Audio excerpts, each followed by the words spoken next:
போகிறோம். கர்த்தர் வசனத்தின் மூலமாக இன்றைக்கு நமக்கு ஒரு மாற்றங்களை தேவன் நமக்கு என்ன வைத்திருக்கிறாரோ அந்த காரியங்களில் நிறைவேறும்படியாக நம்முடைய சமூகத்தில் ஒப்பு கொடுத்து இந்த வேளையில வேத வசனத்துக்கு நேராக நான் கடந்து போகிறேன். நம்முடைய வேதத்தில் வெளிப்படுத்தல் எழுதின விசேஷம் யாரும் வாசிக்கிறது கொஞ்சம் சிரமப்பட வேண்டாம். நானே வசனங்களை உங்களுக்கு நான் வாசிச்சிடுறேன். வெளிப்படுத்தின விசேஷத்தில் சபைகளுக்கு சில ஆலோசனைகளை சொல்கிறார். அந்த ஆலோசனைகள் எப்படிப்பட்டதா இருக்கிறது என்று சொன்னால், சில குறைகள் இருக்கலாம், அதில் நிறைவுகள் இருக்கலாம், அவங்க பெற வேண்டியதான காரியங்கள், இழந்து போகக்கூடியதான காரியங்கள், இப்படி என்று 7 சபைகளுக்கும் ஆண்டவர் சில காரியங்களை சொல்லியிருக்கிறத நாம் பார்க்கிறோம். இது இந்த 7 சபைகளுக்கு தான் சொன்னாரா அப்படின்னா இல்லை, இன்றைய நாளில காணப்படுகிற எல்லா சபைகளுக்கும் அது ஒரு பொதுவான ஒரு நல்ல ஆலோசனையாக இருக்கிறது. ஆகவே இன்றைக்கு ஆண்டவர் அப்படிப்பட்ட சபைக்கு சொன்ன ஒரு சில வார்த்தைகளை நாம் வாசித்து தொடர்ந்து அதற்கான காரியங்கள் நாம் தியானிக்க போகிறோம். எபேசு என்கிற ஒரு சபைக்கு ஆண்டவர் சொன்ன ஒரு வார்த்தை, வெளிப்படுத்தின விசேஷம் 2வது அதிகாரம் 4 - 5 வசனங்கள் வரை. ஆனாலும் நீ ஆதியிலே கொண்டிருந்த அன்பை விட்டா என்று உன் பேரில் எனக்கு குறை உண்டு. ஆகையால் நீ இன்ன நிலைமையிலிருந்து விழுந்தா என்பதை நினைத்து மனம் திரும்பி ஆதியில் செய்த கிரியைகளை செய்வாயாக. இல்லாவிட்டால் நான் சீக்கிரமாய் உன்னிடத்திலே வந்து நீ மனம் திரும்பாத பட்சத்தில் உன் விளக்கு தண்டை அதனிலிருந்து நீக்கி விடுவேன் என்று இந்த வேதவசனம் நமக்கு சொல்கிறதை பார்க்கிறோம்.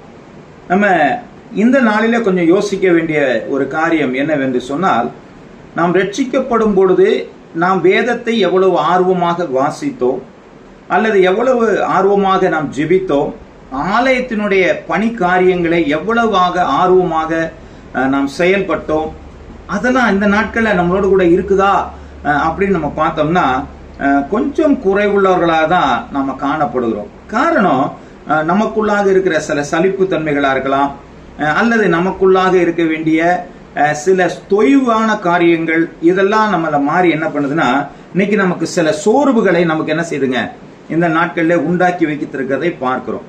இதை தான் நம்ம தியானிக்க போகிறோம். அப்ப ஆதியில் இருந்த காரியங்கள் நம்மிடத்துல மீண்டுமாய் வர வேண்டும் என்று சொல்லி இந்த வேத வசனத்தை நாம் தியானிக்கிறதற்கான காரணம், நாம ஒரு கட்டடத்துல பார்க்கும் பொழுது, ஒரு கட்டடத்தின் மேல் இன்னொரு மாடி கட்டடம் கட்டும் பொழுது அவர்கள் எதை ரொம்ப ஆலோசிப்பாங்கன்னு சொன்னா, கீழே இருக்கிற அஸ்திபாரம் மேலே உள்ள கட்டடத்தை தாங்குமா, அது எந்த அளவிற்கு அது பாதுகாப்பா இருக்கிறது என்று சொல்லி முதலாவதாக ஆராய்ந்து பார்ப்பார்கள். ஆகவே நாம் நம்முடைய வளர்ச்சியில, நம்முடைய ஆவிக்குரிய சிந்தையில நாம் இன்னுமாய் அதிகமாக நாம் வளரும் பொழுது நாம் நம்முடைய அஸ்திபாரம் சரியாக இருக்கிறதா என்பதை ஒரு முறை நாம் ஆலோசித்து பார்த்து நாம் கட்டப்படுவோமானால் அந்த கட்டடம் நிலைத்திருக்கிறதா இருக்கிறது. காரணம், ஆண்டவருடைய வேதம் அழகாய் சொல்கிறது, ஒரு கற்பாறையிலே கட்டப்பட்டிருக்கிறான், ஒருத்த மணல் மேல கட்டப்பட்டிருக்கிறான். 2 மேலையுமே காற்று அடிக்கிறது, நீர் அடிக்கிறது, மழை பெய்கிறது, எல்லாமே வருகிறது. ஆனால் கற்பாறையிலே கட்டப்பட்ட வீடானது அது அசைக்கப்படுவதில்லை என்று சொல்லி. ஆகவே நாம் நல்ல பரிசுத்தவான்களா இருக்கலாம், ஜெபிக்கிறவங்களா இருக்கலாம், நல்ல வேதங்களை கற்றுக்கொள்கிறவர்களா இருக்கலாம். ஆனாலும் நம்மீதும் சில காரியங்கள் மோதும் பொழுது நான் எல்லாவற்றையும் எதிர்த்து நிற்கிறதற்கு நமக்கு திராணி இருக்கிறதற்கான காரணம், நாம் கண்மலையிலே கட்டப்பட்டிருக்க வேண்டும். ஆகவே இந்த அஸ்திபாரத்தை கொஞ்சம் தோண்டி எவ்வளவு இருக்குது அப்படிங்கிற பார்க்கறது தான் இந்த நாட்களே நாம் ஆராய்ந்து பார்க்க போகிறோம். இது நமக்கு தெரிந்த வசனங்கள் தான். வேத வசனம் சொல்கிறது, ஏற்ற வேளையில சொல்லப்பட்ட வார்த்தை வெள்ளித்தட்டில் வைக்கப்பட்ட பொன்பள்ளத்திற்கு சமானம் என்று சொல்லி. ஆகவே இது ஒரு ஏற்ற வேளையாக இருக்கும் என்று சொல்லி இந்த வேத வசனம் உங்களுக்காக சொல்லப்பட்ட வார்த்தை என்று சொல்லி நான் விசுவாசிக்கிறேன். ஆகவே நான் நம்முடைய அஸ்திபாரத்தினுடைய காரியங்களை 3 விதமாக நாம் பார்க்க வேண்டும். இந்த அஸ்திபாரத்தினுடைய காரியம் என்ன என்று சொன்னால், என்னை குறித்து வேதத்தினுடைய நோக்கம் என்ன, நல்லா கொஞ்சம் புரிஞ்சுங்க. என்னை குறித்து வேதம் என்ன சொல்கிறது, பர்பஸ் ஆஃப் த ஸ்கிரிப்சர், என்னுடைய நோக்கம் என்ன, வேத வசனத்தினுடைய நோக்கம் என்ன, முதல் காரியம். 2வது காரியம், என்னுடைய வளர்ச்சியில வேதத்தினுடைய காரியம் எப்படியா இருக்கிறது, என்னுடைய வேதத்தினுடைய வளர்ச்சி எப்படியாக இருக்கிறது, டெவலப்மெண்ட் ஆஃப் த ஸ்கிரிப்சர், என்னுடைய வேத ஆகமத்தினுடைய வளர்ச்சி, என்னுடைய அந்த ஆவிக்குரிய வளர்ச்சி எப்படியாக இருக்கிறது. 3வது ஒரு காரியம், எனக்குள்ளாக வரக்கூடிய வேதத்தின் வரும் மாற்றங்கள், எனக்குள்ளாக வரக்கூடிய வேதத்தினுடைய மாற்றங்கள் எப்படியாக இருக்கிறது. அது என்ன பார்த்தோன்னா டிரான்ஸ்ஃபார்மேஷன் பை த ஸ்கிரிப்சர் அப்படின்னு ஒரு சொல்லியிருக்காங்க.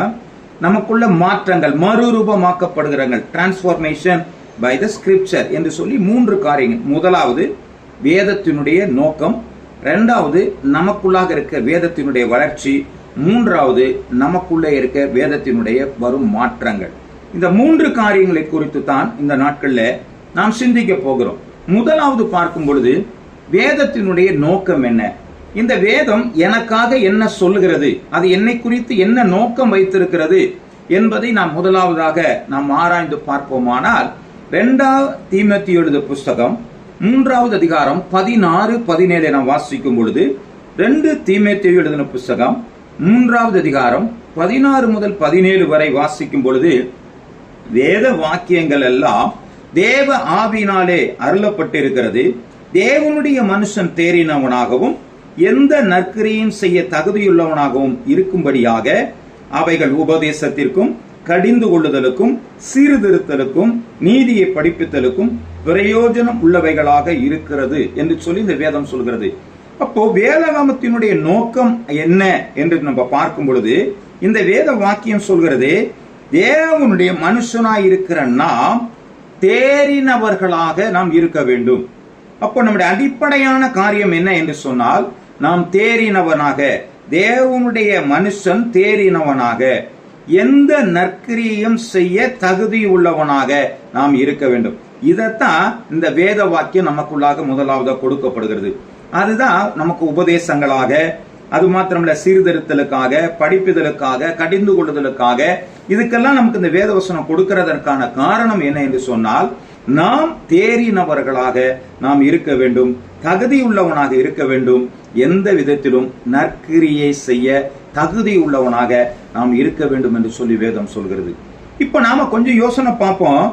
நான் என்னுடைய வாழ்க்கையில நான் தேறினவனாக இருக்கிறேனா, வேதத்தில் தேறினவனாக இருக்கிறேனா, ஜபத்திலே தேறினவனாக இருக்கிறேனா, சபை பணிகளிலே தேறினவனாக இருக்கிறேனா, ஊழியங்களிலே தேறினவனாக இருக்கிறேனா, அப்படி சொல்லி பார்த்தா நம்முடைய வாழ்க்கை எப்படியா இருக்கிறது என்று சொல்லி கொஞ்சம் ஆராய்ந்து பார்க்க வேண்டியது நமக்குள்ளாக விழுந்த கடமையா இருக்கிறது.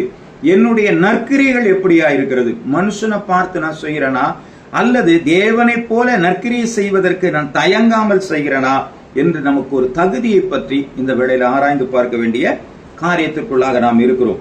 அப்போ இந்த வேதம் நமக்கு என்ன சொல்கிறது என்று சொல்லி நாம் ஆராய்ந்து பார்ப்போமானால், கர்த்தருடைய நாமம் மகிமைப்படுவதாக, வேதம் தேவனை யார் என்கிறது சொல்லுகிறது. முதல்ல இந்த வேதம் என்னை குறித்து சொல்லப்படுகிறது என்ன காரியம் சொன்னா, ஒரு மனுஷன் தேறினவனாகவும் நற்கிரியை செய்ய தகுதியுள்ளவனாக இருக்க வேண்டுமானால் வேதம் எப்படியாக என்னை மாற்றுகிறது என்று சொல்லி பார்க்கும் பொழுது, யோவான் எழுதின புஸ்தகம் 5வது அதிகாரம் 39வது வசனத்தை வாசிக்கும் பொழுது வேதம் இப்படியாக சொல்கிறது, வேத வாக்கியங்களை ஆராய்ந்து பாருங்கள், அவைகளால் உங்களுக்கு நித்திய ஜீவன் உண்டென்றும் எண்ணுகிறீர்களே, என்னை குறித்து சாட்சி கொடுக்கிறவைகளும் அவைகளே.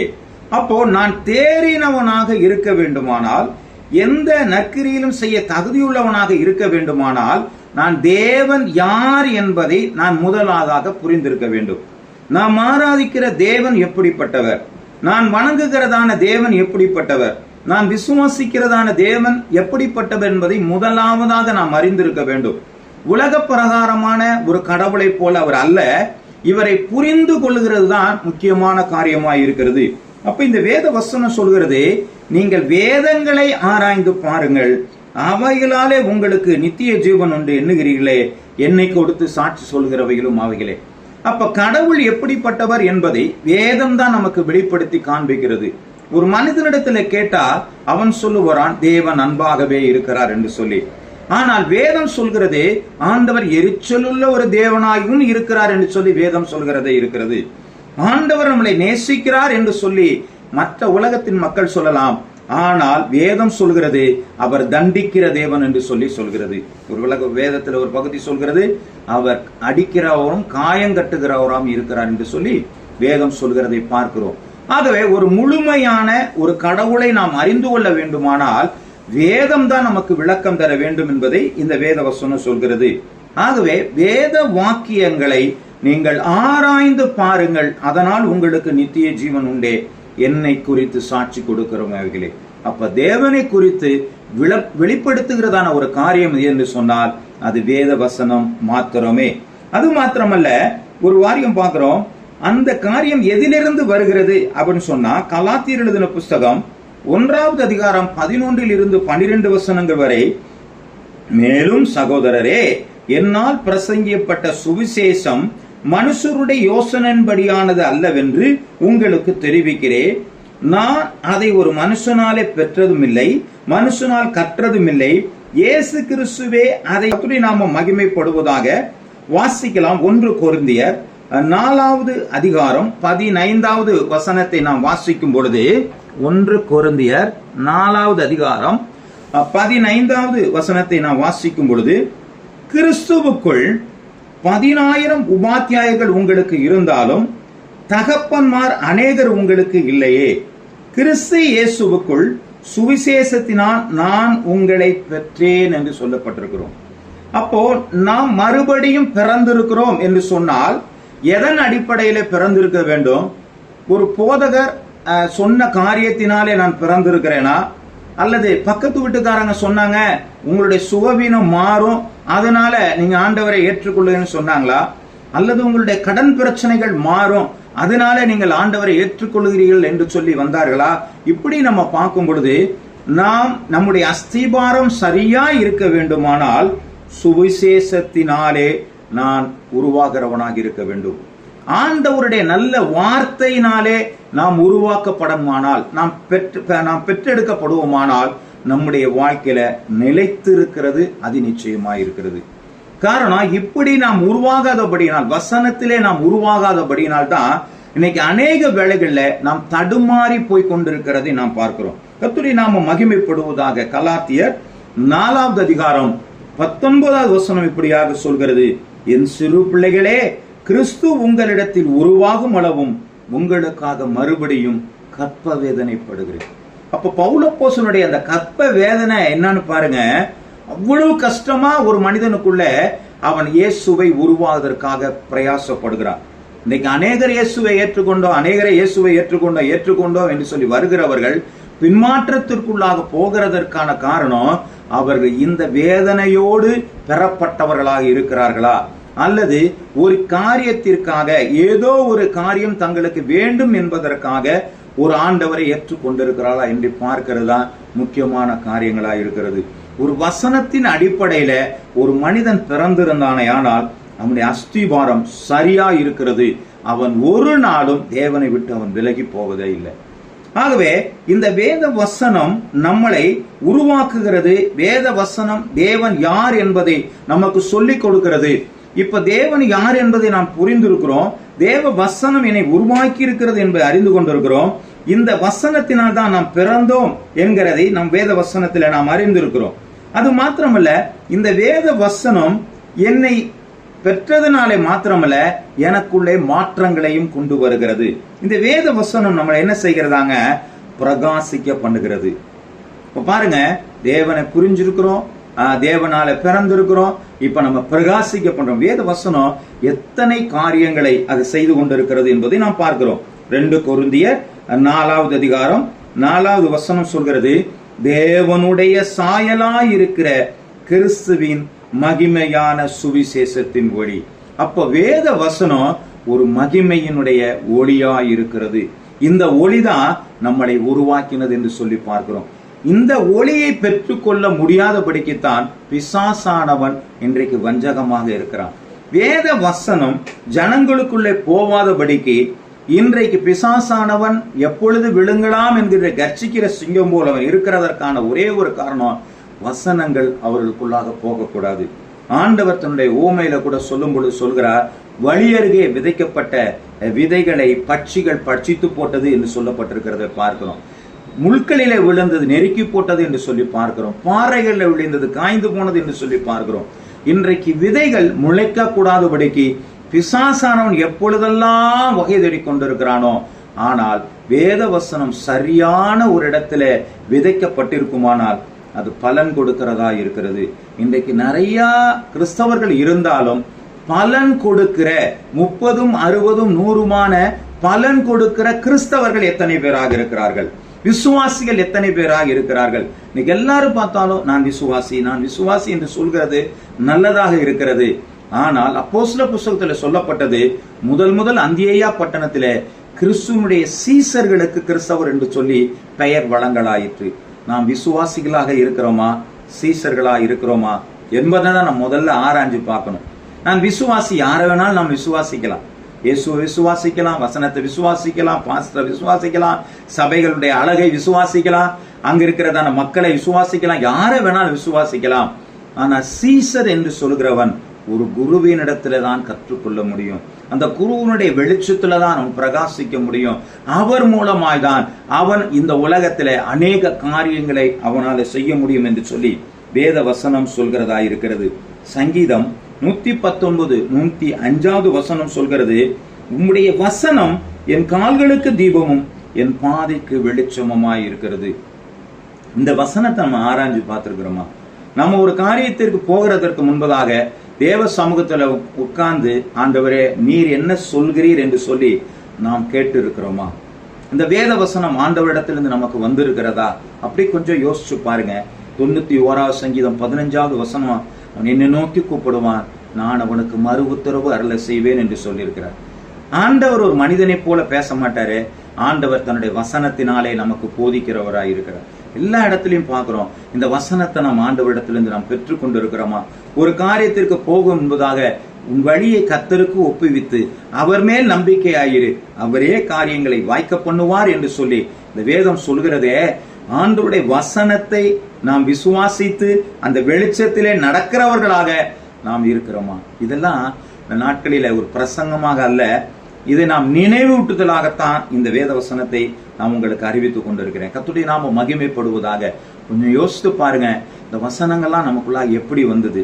நான் ஆண்டவரை ஏற்றுக்கொள்ளும் பொழுது நான் எப்படியா இருந்தேன்? இந்த வசனத்தின் அடிப்படையாக நான் ஏற்றுக்கொண்டனா, அல்லது ஒரு அற்புதத்தினால ஏற்றுக்கொண்டனா, அல்லது தேவைகளுக்காக நான் ஏற்றுக்கொண்டனா, அல்லது யாரோ ஒருத்தர் கட்டாயப்படுத்தினா ஏற்றுக்கொண்டானா என்று சொல்லி யோசித்து பார்க்கும் பொழுது, நீங்கள் வசனத்தின் மூலமாக நீங்கள் பிறந்திருப்பீர்களானால், இந்த வசனம் என்னை விடுவித்தது என்று சொல்லி சத்தியத்தையும் அறிவீர்கள், சத்தியம் உங்களை விடுதலையாக்கும்.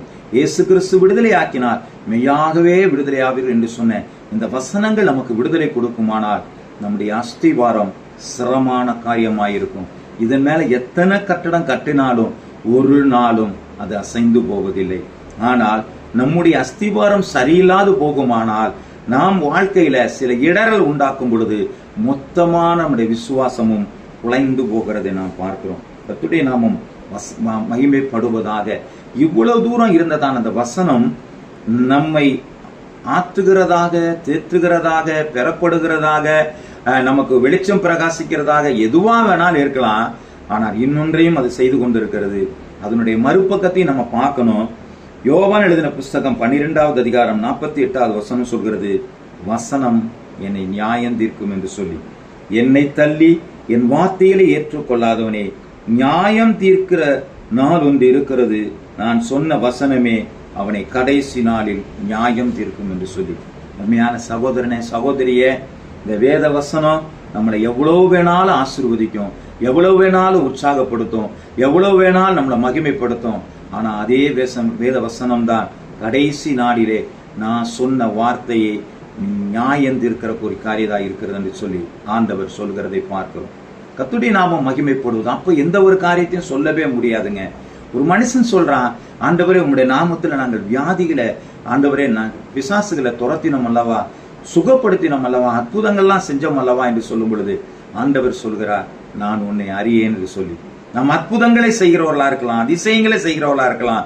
ஆனால் ஆண்டவரை அறிந்திருக்கிற ஒரு மனிதனாக, ஆண்டவர் நம்மை அறிந்திருக்கிற ஒரு மனிதனாக நாம் வாழும் பொழுது மாத்திரமே நம்முடைய வாழ்க்கை அஸ்திவாரங்கள் நிலைத்திருக்கிறதா இருக்கிறது.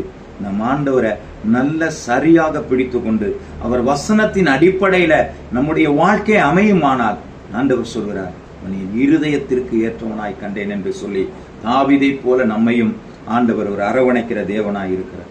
இரண்டாவது காரியம், முதலாவது காரியத்தை நம்ம பார்த்தோம், வேத வசனம் எனக்கு எப்படியாக இருக்கிறது, அந்த வேத வசனம் என்னை எப்படியாக, அதனுடைய நோக்கம் என்ன என்பதை இந்த நாட்களில் அறிந்திருக்கிறோம். 2வது காரியம், இந்த வேத வசனம் எனக்குள்ளே என்ன வளர்ச்சியை கொடுக்கிறது.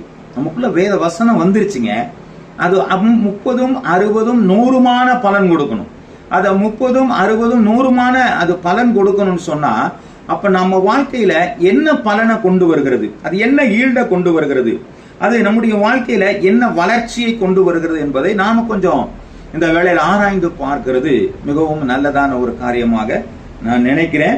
எபேசியர் எழுதின புஸ்தகம் 4வது அதிகாரம் 11 13 வசனங்கள் வரை நாம் வாசிக்கும் பொழுது அந்த வேத வசனம் சொல்கிறது, மேலும் நாம் அனைவரும் தேவனுடைய குமாரனை பற்றும் விசுவாசத்திலும் அறிவிலும் ஒருமைப்பட்டவர்களாகி கிறிஸ்துனுடைய நிறைவான வளர்ச்சியின் அளவுக்கு தக்க பூரண புருஷராகும் வரைக்கும் பரிசுத்தவான்கள் சீர்பொருந்தும் பொருட்டு சுவிசேஷ ஊழியத்தின் வேலைக்காகவும் கிறிஸ்துவின் சரீரமாகிய சபையானது பக்தி விருத்தி அடைவதற்காகவும் அவர் சிலர் அப்போஸ்தலராகவும், சிலர் தீர்க்கதரிசிகளாகவும், சிலரை சுவிசேஷராகவும், சிலரை மேய்ப்பராகவும், போதகராகவும் ஏற்படுத்தியிருக்கிறார். அருமையான இந்த வேத வசனம் நமக்கு சொல்கிறது, ஒரு சபையில என்ன நடக்க வேண்டும், இந்த சபையில யார் இருப்பார் என்று சொல்லி இந்த எபேசியர் புஸ்தகம் அழகாய் சொல்கிறது. சபையில இருக்கிற அவங்களுடைய வாழ்க்கை எப்படியா இருக்கணுமா, அவர் குமாரனை பற்றும் விசுவாசத்திலும் அறிவிலும் ஒருமைப்பட்டவர்களாகி கிறிஸ்துனுடைய நிறைவான வளர்ச்சியின் அளவுக்கு தக்கதாக பூரண புருஷனாகணும். அப்போ நம்முடைய வாழ்க்கை நிறைவான வளர்ச்சியினுடைய பூரணமான காரியம் இருக்கும். நம்முடைய வாழ்க்கையில ஜெபம் மட்டுமே வளர்ந்து போறது ஒரு வளர்ச்சி அல்ல, அல்லது வேத வசனத்தை மட்டுமே நான் வாசித்து நான் வேத வசனங்களை மனனம் செய்து கொண்டிருக்கிறேன் என்பது ஒரு வளர்ச்சி அல்ல. நான் ஆண்டவருடைய சபையில அநேக காரியங்களை செய்வேன் என்பது மட்டும் வளர்ச்சி இல்ல. எல்லாமும் ஒரே சமயத்துல சரியான அளவின்படியாக அது வளர்ந்திருக்குமானால் அதுதான் ஒரு பூரண புருஷராகிற ஒரு காரியம். நம்முடைய வாழ்க்கையில கை மட்டுமே பெருசா இருந்துச்சுன்னா அது கை வளர்ந்திருக்குன்னு சொல்ல மாட்டாங்க, அதற்கு பெயர் அங்கவீனம் என்றுதான் சொல்லுவாங்க. அது நம்முடைய வாழ்க்கையில அங்கவீனமா இருக்கா, ஊனமுட்டவன் தான் என்று சொல்லுவாங்க. ஐயோ அதிகமாக வளர்ந்திருக்குது அதனால இது வளர்ச்சி அதிகம் என்று சொல்ல மாட்டார்கள். தலை மட்டுமே பெருசா இருந்துச்சு அப்படின்னா என்ன சொல்லுவாங்க, அவங்க என்ன சொன்னாங்க, ஊனம் என்றுதான் சொல்வார்கள். அது ஒரு பலவீனம் என்றுதான் சொல்வார்கள். அப்போ நம்முடைய வாழ்க்கையில எல்லாமும் அதற்கேற்ற வகையில வளர்ச்சியாக இருக்க வேண்டும். கீழ்ப்படிதலாகட்டும், ஜபங்கள் ஆகட்டும், சபை ஐக்கியங்கள் ஆகட்டும், சுவிசேஷ நற்பணி ஆகட்டும், எந்த ஒரு காரியத்திலும் அதனுடைய அளவிற்கு நிறைவான ஒரு காரியத்தை வர வேண்டுமானால் அதுக்கு தான் சொல்றாங்க, நிறைவான வளர்ச்சியின் அளவுக்கு தக்க பூரண புருஷராகும் வரைக்கும் இததான் சபையில நடக்கணும் அப்படின்னு வேதம் சொல்கிறது. அது மாத்திரமல்ல, பரிசுத்தவான்கள் சீர்பொருந்தப்படணும். அப்படின்னா என்னங்க, சீரில்லாத நம்முடைய வாழ்க்கையை சரி பண்ணக்கூடிய ஒரு இடம். நம்முடைய வாழ்க்கையில நான் தவறான வழிகளிலே போகிறேன், தவறான பேச்சுகளை பேசுகிறேன், தவறான சிந்தைக்குள்ளாக நான் இருக்கிறேன் அப்படின்னு சொன்னா என்னுடைய சீர்கெட்ட காரியங்களை சீர் பொருந்தும்படியான காரியங்கள் நடக்கணும். அது மாத்திரமல்ல, சுவிசேஷ ஊழியத்தின் வேலைக்காகவும் கிறிஸ்துவனுடைய சரீரமான சபையானது பக்தி விருத்தி உண்டாகணும். அப்ப பாருங்க, பக்தி விருத்தி உண்டாகிறதற்கு ஒரு போதகர் மட்டும் காரணமா இருப்பாரா அப்படின்னா இல்ல, சபை பக்தி விருத்திக்கு சபையிலுடைய ஜனங்களும் உதவியாக இருப்பார்கள். ஒரு பிள்ளையினுடைய பிரதிஷ்டை காரியங்கள்ல பார்க்கலாம். அப்போ நம்ம பார்க்கும் பொழுது நம்ம சொல்லக்கூடிய காரியங்கள் அந்த பெற்றோர்களுக்கு சொல்லுவோம், இந்த பிள்ளையை நீங்கள் கர்த்தருக்குள்ளாக வளர்ப்பீர்களா, ஆமேன் என்று சொல்லுவாங்க. அதுக்கப்புறம் இந்த பிள்ளைகளுடைய வேத வசனத்தின்படி நடத்தி தேவனுடைய உடன்படிக்கைக்கு நேராக ஞானஸ்நானம் எடுக்கும் வழியாக நீங்க நடத்துவீர்களா, ஆமா நடத்துவோம்னு சொல்லுவாங்க. அது மாத்திரமல்ல, இப்ப சபையை பார்த்து கேட்பாங்க, இதற்கு சபைகளும் சாட்சியா இருப்பீர்களான்னு சொன்னா சபை மக்களும் ஆமேன் என்று சொல்வார்கள். இதுதான் உலக வழக்கமாக இருக்கிறது. இந்த பிள்ளை பிரதிஷ்டை பண்ணப்பட்டு வளர்ந்து பார்க்கிற ஒரு யார் என்று சொன்னால் சபை மக்களைத்தான் அவர்கள் பார்க்கிறார்கள். அப்ப சபை மக்களுடைய சுபாவங்கள் சரியாய் இருக்குமானால் அதுதான் பக்தி விருத்திக்கு ஏதுவான ஒரு காரியமா இருக்கிறது. சபை பிள்ளைகள் வளரக்கூடிய இடம் வீடுகள் மாத்திரமல்ல, சபைகளில் அதிகமாக அவர்கள் தெரிந்து கொள்கிறார்கள். சபையினுடைய பழக்க வழக்கங்கள், சபையினுடைய பேச்சுவார்த்தைகள், சபையில இருக்கிற குணங்களை அவர்கள் அதிகமாக ஆர்வமாக்குறார். ஏன்னு சொன்னா சிறு பிள்ளைகளுக்கு அதிகமாக கற்றுக்கொள்கிற ஒரு ஆர்வம் இருக்கும். அப்ப இந்த பிள்ளைகள் நம்ம இடத்துல கற்றுக்கொள்ளும் பொழுது, நாம் ஒரு சபையில செல்போன் பேசிக்கிட்டு இருந்தா அந்த பிள்ளைகள் அதை கவனிக்க ஆரம்பிக்கும். நம்முடைய சபையில நாம் மற்றவர்களோடு கூட பேசி கொண்டிருப்போமானால் அந்த பிள்ளைகள் கவனிக்க ஆரம்பிக்கும். நான் சபையில தூங்கி கொண்டிருந்தானால் அதை சபை பிள்ளைகள் கவனிக்க ஆரம்பிக்கும். இப்படி கவனிக்கிற அந்த பிள்ளைகளுக்கு நான் பக்தி விருத்தி உண்டாகிற ஒரு மனிதனாக நான் இருக்கிறேனா? இதுதாங்க சபையில உண்டாக்குது. இதுதான் சீர்பொருந்தக்கூடிய காரியங்கள். அப்ப நம்ம தான் விட்னஸ், சபையினுடைய மக்கள் தான் விட்னஸ். வரக்கூடிய வளர்த்தக்கூடியதான பிள்ளைகளுக்கு யார் ஒரு சாட்சியா இருக்கணும்னு சொன்னா சபை மக்கள் தான் சாட்சியா இருக்கணும். இல்லங்க பெற்றோர்கள் வளர்ப்பார்கள் என்று சொல்வதல்ல, கூட இருக்கிற நாமும் அவர்களை சேர்ந்துதான் வளர்க்கிறவர்களாக இருக்கிறோம். கர்த்தருடைய நாமும் மகிமைப்படுவதாக. அதற்காக தான் ஆண்டவர் சில தீர்க்கதரிசிகளாகவும் அப்போஸ்தலர்களாகவும் சுவிசேஷர்களாகவும் மேய்ப்பர்களாகவும் போதகராகவும் சபையிலே ஊழியக்காரர்களை வைத்திருக்கிறார். இது அல்லாதபடிக்கு வெளியில எந்த ஊழியங்களும் கிடையாதுங்க. சபையில தான் ஊழியக்காரர்கள் இருக்கிறாங்க. சபையை விட்டு வெளியில ஊழியக்காரங்கள் இல்ல. தீர்க்க தரிசனங்கள் சபையில தான் நடக்கணும், சுவிசேஷம் சபையில தான் நடக்கணும், போதகங்கள் சபையில தான் நடக்கணும். சுவிசேஷம் வெளியில நடக்கலாம், ஆனால் போதகர்களும் மேய்ப்பர்களும் சபைக்குள்ளதான் இருக்கணும். இன்றைக்கு இந்த ஊழியங்கள் தனியாக வெளியிலே கொண்டு வரப்பட்டு சில ஊழியங்கள் செய்வதனால் ஜனங்கள் பாதிக்கப்படுகிறார்கள். அவர்கள் கலங்கக்கூடிய ஒரு சூழ்நிலை உண்டாகிறத நாம் பார்க்கிறோம்.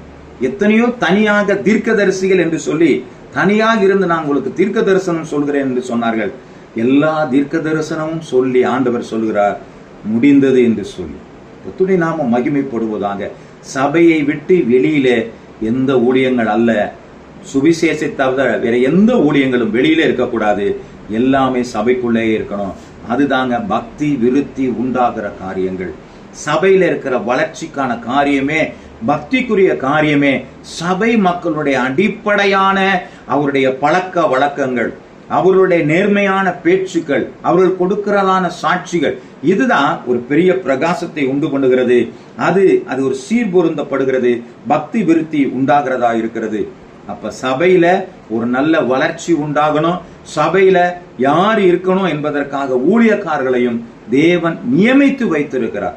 இதை தவிர வேற எங்கேயும் ஆண்டவர் என்ன செய்ய மாட்டாருங்க, நியமித்து வைத்ததில்லை. இன்னைக்கு அநேகரை பார்க்கிறோம், சுவிசேஷகர் என்று சொல்லி அநேக தனித்தனியாக இங்க வாங்க நாங்க உங்களுக்கு சொல்லித்தரோம் சுவிசேஷம் என்று சொல்லி ஒரு பரம தகப்பன் நமக்காக ஒரு சபையை கட்டி, இந்த கல்லின் மேல் என் சபையை கட்டுவேன், பாதாளத்தின் வாசல்கள் அதை மேற்கொள்ளாதே என்று சொல்லி ஒரு சபையை கட்டி தன்னுடைய ஊழியக்காரன் அந்த இடத்துல நியமிச்சு வச்சு தங்களுடைய பிள்ளைகளை பாதுகாக்கும்படியாக அந்த இடத்துல வச்சிருக்கிறாரே. இன்னைக்கு கள்ள தீர்க்கதரிசிகளாய் உங்கள் தோட்டங்கள் பூவும் பிஞ்சுமா இருக்கிறது, வழியில் இருக்கிற நரிகளையும் சிறு நரிகளையும் பிடிங்கள் என்று உன்னத பாட்டிலே சொல்லப்பட்டிருக்கிறது. நீங்க கலங்காதீங்க, வெளியில எதுவுமே இல்லை.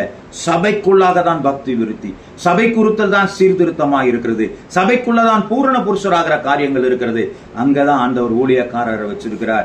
இதைத்தான் ஆண்டவர் தன்னுடைய இரத்தத்தினாலே மீட்டு கொண்ட ஒரு சபையா இருக்கிறது. கர்த்தருடைய நாமம் மகிமைப்படுவதாக. அது மாத்திரமல்ல, இப்படிப்பட்ட நம்முடைய வளர்ச்சியில என்ன இருக்க வேண்டும் என்று சொன்னால், அப்போஸ்தலர் புஸ்தகம் 17வது அதிகாரம் 11வது வசனம் சொல்கிறது, அந்த பட்டணத்தார் மனோவாஞ்சையாய் வசனங்களை ஏற்றுக்கொண்டு காரியங்கள் இப்படியா இருக்கிறது என்று தினந்தோறும் வேத வாக்கியங்களை ஆராய்ந்து பார்த்ததினால் தெசலோனிக்கரில் உள்ளவர்களை பார்க்கிலும் நற்குணசாலிகளாய் இருந்தார்கள் என்று சொல்லி. கர்த்தருடைய நாமம் மகிமைப்படுவதாக. அப்போ நான் என்னுடைய வளர்ச்சி எதனுடைய அடிப்படையில இருக்கிறது? நான் டெய்லி ஜெபிக்கிறதுனால மட்டும் என்னுடைய வளர்ச்சி இருக்கிறதா? சபைக்கு நான் போறதுனால மட்டும் வளர்ச்சி இருக்குதானா? இல்ல, நான் அனுதினமும் வேத வசனத்தோடு கூட நான் பேச வேண்டும். பாருங்க, சீனாய் மலையில மோசே ஆண்டவரோடு கூட பேச ஆரம்பிக்கிறான். அவன் முகம் பிரகாசம் அடைகிறது. யோவான் சொல்கிறது, ஆதியிலே வார்த்தை இருந்தது, அந்த வார்த்தை தேவனாய் இருந்தது, அது தேவனோடு கூட இருந்தது என்று சொல்கிறான். வார்த்தை வேதமே வெளிச்சம் என்று சொல்லப்படுகிறது. வார்த்தை தேவனாய் இருக்கிறது. நம்ம கையில ஒரு பெரிய வேத வசனத்தை கொடுத்திருக்கிறாருங்க. அந்த வேத வசனம் தான், அதை ஏற்றுக்கொள்கிற நாம அதை ஆராய்ந்து பார்க்கும் பொழுது அந்த பெரையா பட்டணத்தார் பாருங்க, இன்னொரு தெசலோனிக்கர் பட்டணத்தை காட்டிலும் நற்குணசாலிகளாய் இருந்தார்கள். அப்போ அவங்க படிக்க படிக்க படிக்க ஆண்டவர் இது தவறு என்று சொல்லி இருக்கிறார், நான் இதை விட்டுவிட வேண்டும், ஆண்டவர் இதை சரி என்று சொல்லி இருக்கிறார், இதை நான் பின்பற்ற வேண்டும் என்று சொல்லி ஒவ்வொரு வசனத்தை வாசிக்கும் பொழுதும் என்னை நான் புதுப்பித்துக் கொண்டே இருக்கும் பொழுது என்னுடைய வாழ்க்கையில மாற்றங்கள் உண்டாகிறதாக இருக்கிறது. கர்த்தருடைய நாமம் மகிமைப்படுவதாக. கர்த்தர் யார் என்பதை தெரிந்து கொள்வது மாத்திரமல்ல, கர்த்தருடைய வசனம் என்னை எப்படியாக மாற்றுகிறது என்பதையும் நாம் ஒரு விஷயம் பார்க்கும் பொழுது அது நிச்சயமாக நம்மளை கொஞ்சம் கொஞ்சமா அது மாற்றக்கூடியதா இருக்கிறது. ஒரு சிலை செய்யப்பட வேண்டுமானால் அதன் சிலைக்கு தேவையில்லாத பகுதியில் வெட்டி எடுப்பதுதான் வேலையா இருக்கணுமே தவிர அவன் சிலை செய்வது நோக்கமல்ல. சிலைக்கு தேவையில்லாத காரியங்களை வெட்டி எடுக்கணும். நான் ஆண்டவருடைய பிள்ளையா இருப்பேன் வேண்டுமானால் ஆண்டவருடைய பிள்ளையாய் இருப்பதற்கு ஏதுவல்லாத காரியங்கள் எதெல்லாம் வேதம் சொல்கிறதோ அதெல்லாம் என்னிடத்திலிருந்து வெட்டி எடுக்க வேண்டுமானால் நான் வேதத்தை கட்டாயம் நான் வாசித்திருக்க தான் வேண்டும். வேதத்தை நான் வாசிக்காதபடிக்கு என்னை ஒரு காலும் நான் பரிசுத்தப்படுத்திக் கொள்ள முடியாது. இன்னைக்கு அநேகர் பாக்குறாங்க, பாவ மன்னிப்பு என்று சொல்லி அங்க போய் சொல்லி நான் அந்த பாவம் எல்லாம் பண்ணிட்டேன்னு சொன்னாங்க. எது பாவம் என்பது எது சரி என்பதை நாம் வேதத்துல தான் வாசிக்க வேண்டும். ஆண்டவர் சொல்கிறார், அநீதி எல்லாம் பாவம் தான் என்று சொல்லி. அப்ப எது அநீதி என்பதை பார்க்கும் பொழுது நீதியற்ற காரியங்களை நாம் தெரிந்திருக்கணும். எது நீதியற்ற காரியங்கள் அது எல்லாமே வேதத்துல தான் பார்க்கணும். அப்ப இப்படி நாம் கொஞ்சம் கொஞ்சமாக நாம் ஆராய்ந்து பார்த்து நம்மளை புதுப்பித்துக் கொண்டே நாம் வருமானால் நாம் எப்படி இந்த பெரையா பட்டணத்தார் இருந்தார்களோ அதே போல நம்முடைய வாழ்க்கையில நற்குணங்கள் வர ஆரம்பிக்கும். கர்த்தருடைய நாமம் மகிமைப்படுவதாக. அன்பு, கோபம் கொண்டாலும் நீங்கள் பாவம் செய்யாதிருங்கள் என்று சொல்லி வேதம் சொல்கிறதை பார்க்கிறோம். அடுத்து இன்னொரு வசனம் சொல்கிறது, அந்தி சாயிரத்திற்கு முன்பதாக உன் கோபம் தனிய கடவுது என்று சொல்லி இருக்கிறதை நாம் பார்க்கிறோம். அது மாத்திரமல்ல, உன் சத்ருவை சிநேகி என்று சொல்லி ஆண்டவர் சொல்லுகிறத பார்க்கிறோம். பாருங்க, கோபத்தினுடைய ஒரு அதிகப்படையான ஒரு காரியம் சத்ருவை சிநேகிக்கிற காரியம். என்னை யார் எதிர்க்கிறார்களோ, என்னை யார் விரோதிக்கிறார்களோ அவர் மேல் நான் அன்பு வைத்தால் என்னுடைய கோபம் மாறி போகிறதா இருக்கிறது. ஆண்டவர் கொஞ்சம் கொஞ்சமா சொல்றாரு, கோபம் கொள்ளாத, கோபம் செஞ்சாலும் பாவம் செய்யாத, அந்தி சாயிரத்துக்கு முன்பதாக உண்டு கோபம் தனிய கடவுது அப்படின்னு சொன்ன ஆண்டவர் உன் சத்ருவை சிநேகி என்று சொல்லி கோபத்திற்கான ஒரு புள்ளியை, முற்றுப்புள்ளியை ஆண்டவர் வைத்திருக்கிறதை பார்க்கிறோம். அப்ப இந்த வேத வசனம் தாங்க நம்மளை உருவாக்குகிறது, மாற்றுகிறதா இருக்கிறது. வேத வசனம் நாம் ஒரு குமுதம் கல்கண்டு போல அல்லது ஒரு டெய்லி பேப்பரை போல அதை நீங்க வாசிக்காதீங்க. அது உங்களோட பேசும்படியாக உதவி செய்யுங்கள். ஏன்னு சொன்னால் வேத வசனம் தான் நமக்கு தேவனாய் இருக்கிறார். இந்த தேவன் நம்மளோட கொஞ்சம் பேசணுங்க. இவர் நம்மளுடைய பேசதான் நம்முடைய வாழ்க்கை மாற்றக்கூடியதா இருக்கிறது. இப்ப பாருங்க, அவர்கள் நற்குண சாலிகளாக இருந்தார்கள் என்று சொல்லி பார்க்கிறோம். இன்னொரு காரியங்கள், இப்படி நாம் வாழும் பொழுது நம்முடைய பழைய சுபாவங்களும் மாற ஆரம்பிக்கிறது. 2 கொரிந்தியர் 5வது அதிகாரம் 17வது வசனம் இப்படியாக சொல்கிறது, இப்படி இருக்க ஒருவன் கிறிஸ்துவுக்குள் இருந்தால் புது சிருஷ்டியாய் இருக்கிறான், பழையவைகள் ஒளிந்து போயின, எல்லாம் புதிதாயின என்று சொல்லி. பாருங்க, நான் ஆண்டவருக்குள்ள வந்துட்டேன், நான் ஆண்டவரை ஏற்றுக்கிட்டேன், நான் ஆண்டவரோட கூட உடன்படிக்கை பண்ணிட்டேன், எல்லாம் சொல்லுவதெல்லாம் சரிதான். நம்முடைய பழைய வாழ்க்கையை விட்டொழித்து விட்டோமா? என்னிடத்தில் இருக்கிற பழைய சுபாவங்கள் என்னதென்று நமக்கு தெரியுங்க. ஒருவேளை நம்முடைய காரியங்களை அதே காரியம் மீண்டும் தொடருமானால் எங்கேயோ நாம் ஆண்டவருடைய வசனத்தை விட்டு விலகி போயிருக்கிறோம். ஒருவன் கிறிஸ்துவுக்குள் இருந்தால் அவன் புது சிருஷ்டியா இருக்கிறான். ஒரு குழந்தையை போல இன்னசென்ட். அவனுடைய வாழ்க்கையில எல்லாமே இனிமேதான் அதை ஃபீட் பண்ணணும். ஒரு குழந்தைக்கு இனிமேதான் கற்றுக்கொள்ளணும், பேச்சை கற்றுக்கொள்ளணும், நடைய கற்றுக்கொள்ளணும், குணங்களை கற்றுக்கொள்ளணும், நல்ல பார்வையில கற்றுக்கொள்ளணும், நல்ல சுபாவங்களை கற்றுக்கொள்ளணும். அதுபோல நாம் கர்த்தருக்குள் பிறந்திருப்போமானால் நான் தேவனிடத்தில் கற்றுக்கொள்கிற ஒரு காரியம் இருக்கணும். பழைய காரியங்கள் முற்றிலுமாக நம்மளை விட்டு நீக்கப்பட்டிருக்க வேண்டும். ஆனா இன்னைக்கு எத்தனையோ கிறிஸ்தவர்கள் தங்களுடைய வாழ்க்கையில கர்த்தரை ஏற்றுக்கொண்டோம் என்று சொல்கிறவர்கள் மீண்டும் அதே காரியங்களை திரும்ப செய்வதனாலே தான் நாம் சாட்சியற்றவர்களாக நம்முடைய வாழ்க்கை அமைகிறதை பார்க்கிறோம். நான் வேத வசனத்தின் மூலமாக நான் சரியாய் பிறந்திருப்பேனே, ஆனால் என்னுடைய வளர்ச்சியும் வேத வசனத்தின் மூலமாக இருக்குமானால் நான் என்னுடைய வாழ்க்கையில பழைய காரியங்களை நான் மறந்து போகிறதல்ல, விட்டு ஒழித்து விட்டேன் என்று சொல்லப்பட்டிருக்கிறது.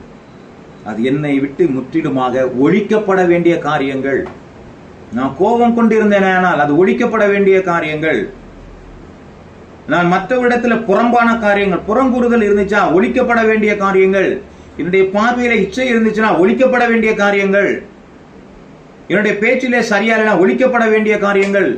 மற்றவர்களை பார்த்து மற்றவருடைய குறைகள் நான் கேட்கிறவனாக இருந்தால் நான் ஒழிக்கப்பட வேண்டிய காரியங்கள், இப்படி எத்தனையோ காரியங்கள் நம்மளை விட்டு ஒழிக்கப்பட வேண்டிய காரியங்கள் இருக்கிறது.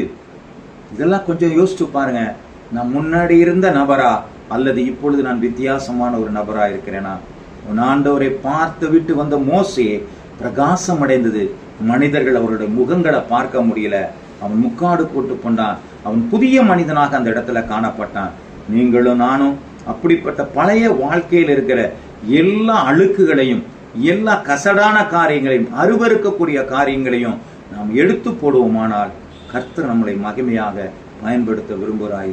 கர்த்தருடைய நாமம் மகிமைப்படுவதாக. வேதம் அழகாய் சொல்கிறது, வேத வசனத்தை கேளாதவனுடைய ஜெபம் கர்த்தருடைய பார்வையில் அருவருப்பு என்று சொல்லப்பட்டிருக்கிறது. இப்ப வசனம் தெரியாம நீங்க நிறைய ஜெபம் பண்றாங்க. நான் வசனத்தை கேட்க மாட்டேங்க, வசனத்தின்படி நான் நடக்க மாட்டேங்க, ஆனா நான் ஜெபிப்பேங்க நல்லா அப்படின்னு சொன்னா கர்த்தர் சொல்லுகிறார், அது அருவருக்க வேண்டிய காரியங்கள். எப்படி நம்முடைய ஒரு சாக்கடை நாற்றங்களை நம்ம அருவருக்கிறோமோ, அல்லது ஏதோ ஒரு அசிங்கமான ஒரு காரியம் இருக்கும் பொழுது அது எப்படி நாம் அருவருக்கிறோமோ, அதே போல நம்மை பார்த்து ஆண்டவர் அருவருக்கிறார் என்று சொன்னால், நான் வேத வசனத்தின்படி இல்லாதபடினால தான் என் ஆண்டவர் அருவருக்கிறார். இதெல்லாம் நம்ம புரிஞ்சிருந்தோம்னா ஆண்டவருக்கு ஏற்ற ஒரு மனிதனாக நம்மளால வாழ முடியும். எப்பதாங்க இது வர முடியும்னா, என்னுடைய அஸ்திபாரம் வேத வசனத்தின் அடிப்படையில் இருக்கணும். வேத வசனத்தின்படியாக நான் வாழ ஆரம்பிக்கணும். வேத வசனத்தை நான் ஆராய்ந்து பார்க்க வேண்டும். வேத வசனத்திற்கு நான் முற்றிலுமாக கீழ்ப்படிய வேண்டும். பழைய காரியங்கள் முற்றிலுமாக அது ஒழிக்கப்பட வேண்டும். அப்படி நான் என்னுடைய ஒழிக்கப்பட்டு நான் பழைய காரியங்களை ஒழித்து நான் புதியவனாக மாறும் பொழுது ஆண்டவர் சொல்கிறார், அது ஆசீர்வாதமான ஒரு காரியம் இருக்கும். எல்லாம் புதிதாய் மாறும் பொழுது ஆண்டவர் நம்மை மிகவும் ஆசீர்வதிக்கிறவராய் இருக்கிறார். கர்த்தருடைய நாமம் மகிமைப்படுவதாக. வசனத்தை வாசிக்கலாம். 2 கொரிந்தியர் 2வது அதிகாரம் 14வது வசனத்துல சொல்லப்பட்டிருக்கிறது, ஒரு வாசனை வீசுதாங்க. ஒரு நல்ல ஒரு வாசனை வீசுது. கிறிஸ்துவுக்குள் எப்பொழுதும் எங்களை வெற்றி சிறக்க பண்ணி எல்லா இடங்களிலேயும் எங்களை கொண்டு அவரை அறிகிற அறிவின் வாசனையை வெளிப்படுத்துகிற தேவனுக்கு ஸ்தோத்திரம். கர்த்தருடைய பிள்ளை எங்க போனாலும் அந்த கிறிஸ்து என்கிற வாசனை வீசும். இன்னைக்கு அன்னை தெரசாவை பத்தி பாக்கிறோம், அவங்க வாசனை வீசிச்சுங்க. அது அநேகருடைய அநாதை பிள்ளைகளுடைய வாழ்க்கையில அநாதையா இருந்த வயதானவர்களை பார்த்து அது வாசனை வீசி வீசி அவர்களை பாதுகாக்க ஆரம்பித்தது. இன்னைக்கு வெள்ளூர் சிஎம்சில ஐடாஸ்கர் என்ற அந்த வாசனை தான் இன்னைக்கு பல மருத்துவர்களை அது உருவாக்கி கொண்டிருக்கிறது. என்னுடைய வாசனை எப்படியா இருக்கிறது? என்னுடைய வாசனை வெளிப்படுகிறதா?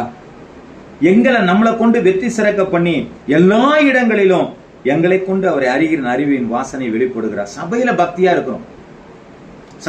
சபையில நம்ம ரொம்ப பக்தியா இருக்கிறோம். பார்ப்பவர்களுக்கு நான் ரொம்ப நல்லவனா தெரியும். எல்லா இடங்களிலும் இருக்கிறோமா? நான் வீட்டுல எப்படி இருக்கணும், என்னுடைய வேலை பார்க்கிற இடத்துல எப்படி இருக்கணும், சபையிலையும் நான் அப்படி இருக்கிறேன், நான் வாசிக்கிறதான ஊர்லயும் அப்படிதான் இருக்கிறேன். எல்லாரும் என்னை பற்றி ஒரே மாதிரி சொன்னாங்கன்னா என்னுடைய வாசனை வீசுகிறது என்று அர்த்தம். நான் சபையில பார்க்கும்போது ரொம்ப சூப்பர் நல்லவருங்க அப்படின்னு சொல்லுவாங்க. ஆனா வீட்டுல இருக்கிறவங்கன்னா மனை சாட்சி நமக்கு சரியில்லாமல் போகும். ஏங்க அவர் சபையில மட்டும்தாங்க, ஆனா இங்கெல்லாம் அப்படி இல்லைங்க, இங்கெல்லாம் வேறு மாதிரி இருக்கிறாருங்க. வேலை பார்க்கிற இடத்துல அவர் சொல்லும் பொழுது பார்த்தா ஐயோ மோசமானவனாச்சு, அவன் எல்லாத்தையும் ஏமாத்துவாங்க, அவன் வேலையை ஏமாத்துவாங்க, ஒரு ஒழுங்கில்லாதவனா இருக்கிறாங்க, நேரத்துக்கு வரமாட்டாங்க. இப்படிப்பட்ட காரியங்களை கேட்கும் பொழுது, ஒரு ஒழுங்கற்ற காரியங்களை கேட்கும் பொழுது நம்முடைய வாழ்க்கையை தூஷிக்கிற ஒரு காரியங்களா இருக்கிறது. ஆண்டவர் சொல்றார், எல்லா இடங்களிலும் எங்களை கொண்டு அவரை அறிகிற அறிவின் வாசனையை வெளிப்படுத்துகிற தேவனுக்கு சூத்திரம் உண்டாவதாக. சாத்ராக் மேஷாக் ஆபேத்நேகோவை பார்க்கிறோம். நாங்கள் ஆராதிக்கிற தேவன் எரிகிற அக்கினி சூளைக்கும் ராஜாவாகிய உன்னுடைய கைக்கும் தப்புவிக்க வல்லவராயிருக்கிறார். தப்புவிக்காமல் போனாலும் நீர் நிறுத்தின பொற்சொலை வணங்குவதும் இல்லை சேவிப்பதும் இல்லை என்று சொல்லி ராஜாவாகிய நீர் அறிந்திருக்க கடவுது என்று சொன்னார். எல்லாரும் பணிந்து கொண்டாங்க, ஆனா இவன் மட்டும் பணிந்து கொள்ளாமபடிக்கு வாசனை வீசுகிறவர்களாய் இருந்தார்கள். அந்த வாசனை தான் அந்த ராஜாவே சொல்லுச்சு, இவர்களுடைய தேவனே அல்லாமல் வேறு தேவனே இல்லை என்று சொல்லி. பாருங்க, யாரு அவங்களை வணங்கக்கூடாது என்று சொல்லி கட்டளையிட்டார்களோ அவர்களே தேவனுடைய நாமத்தை மகிமைப்படுத்தும்படி அவருடைய வாழ்க்கையில மாற்றங்களை உண்டாக்குற ஒரு வாசனை சாத்ராக் மேஷாக் ஆபேத்நேகோவிடம் இருந்தது. தானியேலுகிட்ட அப்படி இருந்தது, நெகேமியா கிட்ட அப்படி இருந்தது. நீங்களும் நானும் அவர்கள் ஒரு சாட்சிகளா நமக்கு முன்னுரிப்பா இருந்தாங்க. வேதத்திலே சொல்லப்பட்டிருக்கிற இந்த கதாபாத்திரங்கள் எல்லாம், கதைகள் மட்டும் இல்ல, இந்த நடந்த பாத்திரங்கள் எல்லாம் பார்க்கும் பொழுது இவைகள்லாம் நமக்கு முன்னுதாரணங்களா இருக்கிறது. அவர்கள் நடக்கும் பொழுது என்னால் நடக்க முடியாதா? அவர்கள் செயல்படும் பொழுது நான் செயல்படக்கூடாதா? இப்படி ஒரு அனுபவம் உண்டு. அது ஆபிரகாம் செஞ்சான், மோசே செஞ்சான், நெகேமியா செஞ்சான், தானியேல் செஞ்சான், எலிசா செஞ்சான், எலியா செஞ்சான். இப்படி அவர்கள் சொல்வதல்ல, அவர்கள் செய்வதை என்னாலும் தேவன் செய்ய வல்லவராய் இருக்கிறார். இதுதாங்க வாசனை வீசுகிற காரியங்கள்.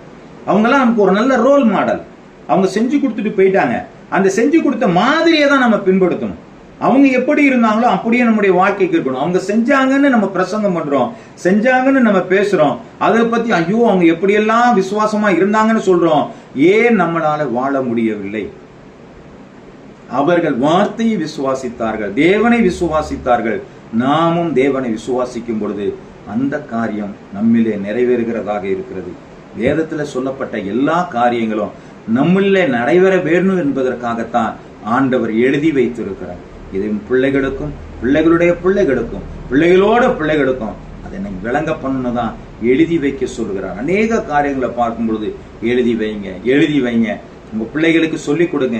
நீங்க போகும்பொழுது, நடக்கும் பொழுது, உங்க நிலைக்கால்களிலும் நீங்க எழுதி வைங்க என்று சொல்வதற்கான காரணம், வசனங்கள் நம்மளை வாசனை வீசுகிறதாக மாற்றப்பட வேண்டும். கர்த்தருடைய நாமம் மகிமைப்படுவதாக.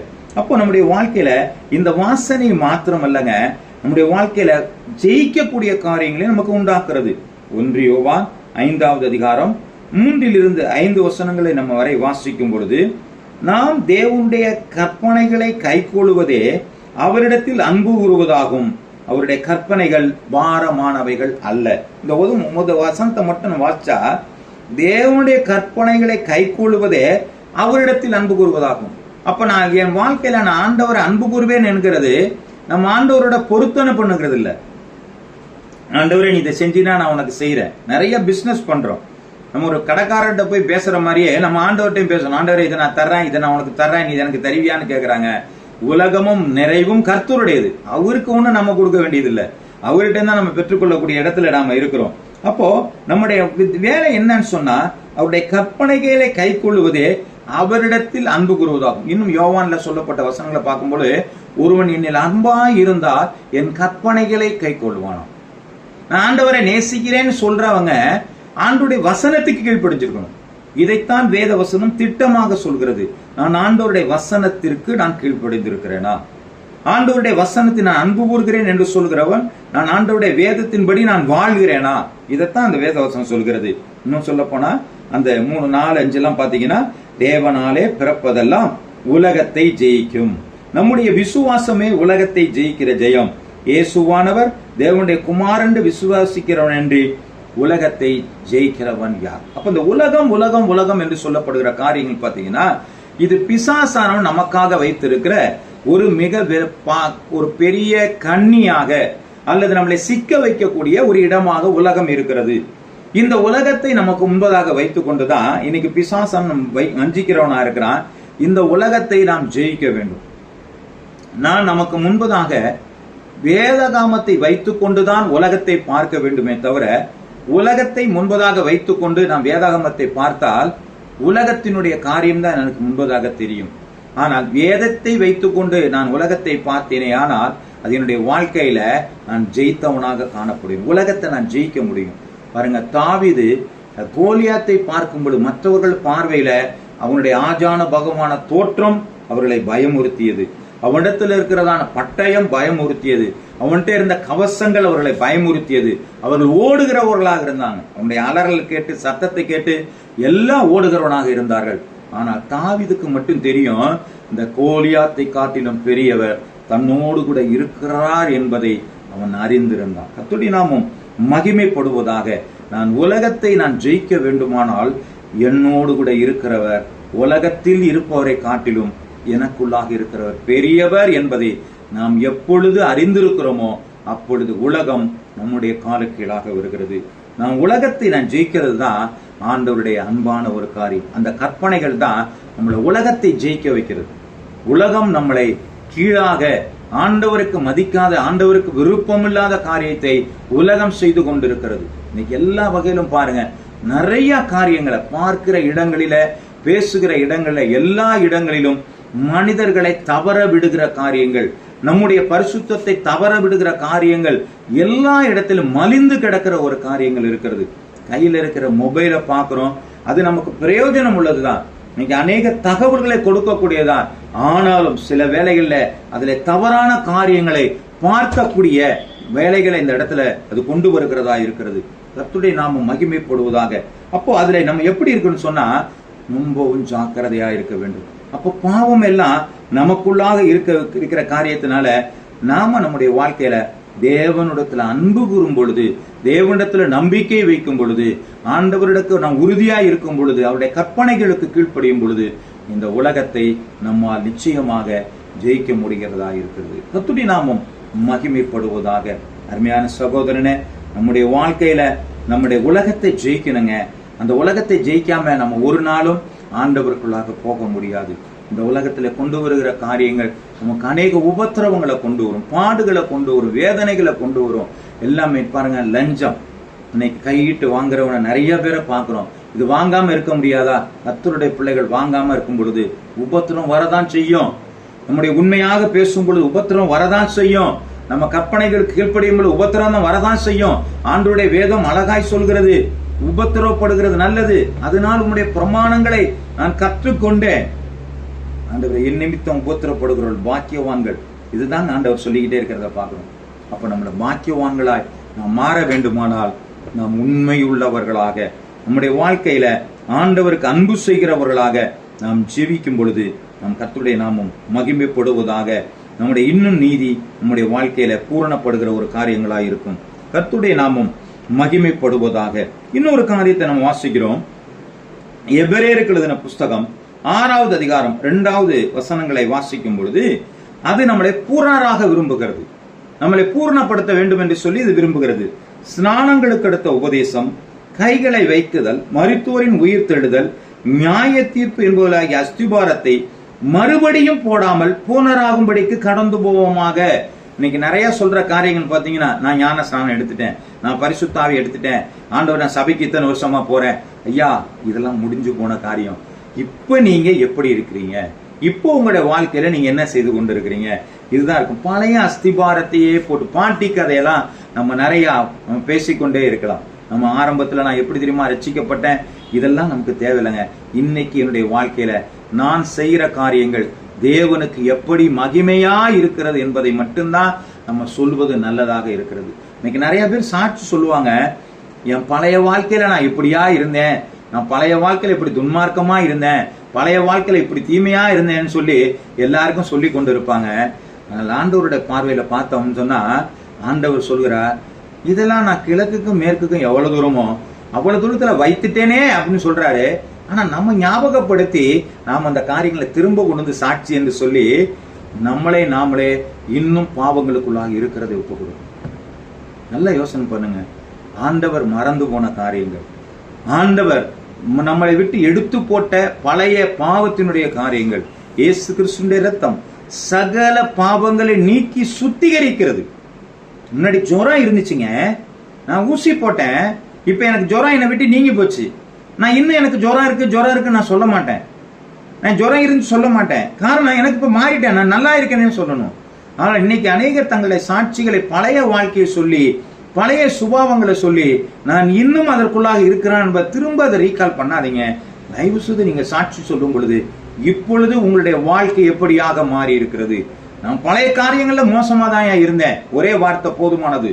ஆனால் இப்பொழுது தற்சமயம் நான் என்னுடைய வாழ்க்கையில நான் எதை பின்பற்றுகிறேன், என்னுடைய சாட்சி மற்றவர்களை தேவனிடத்துல திருப்பக்கூடியதா இருக்கும். இதுதாங்க வாசனைன்னு சொன்னது, இதுதான் தேவனுக்கு மகிமை என்று சொன்னது.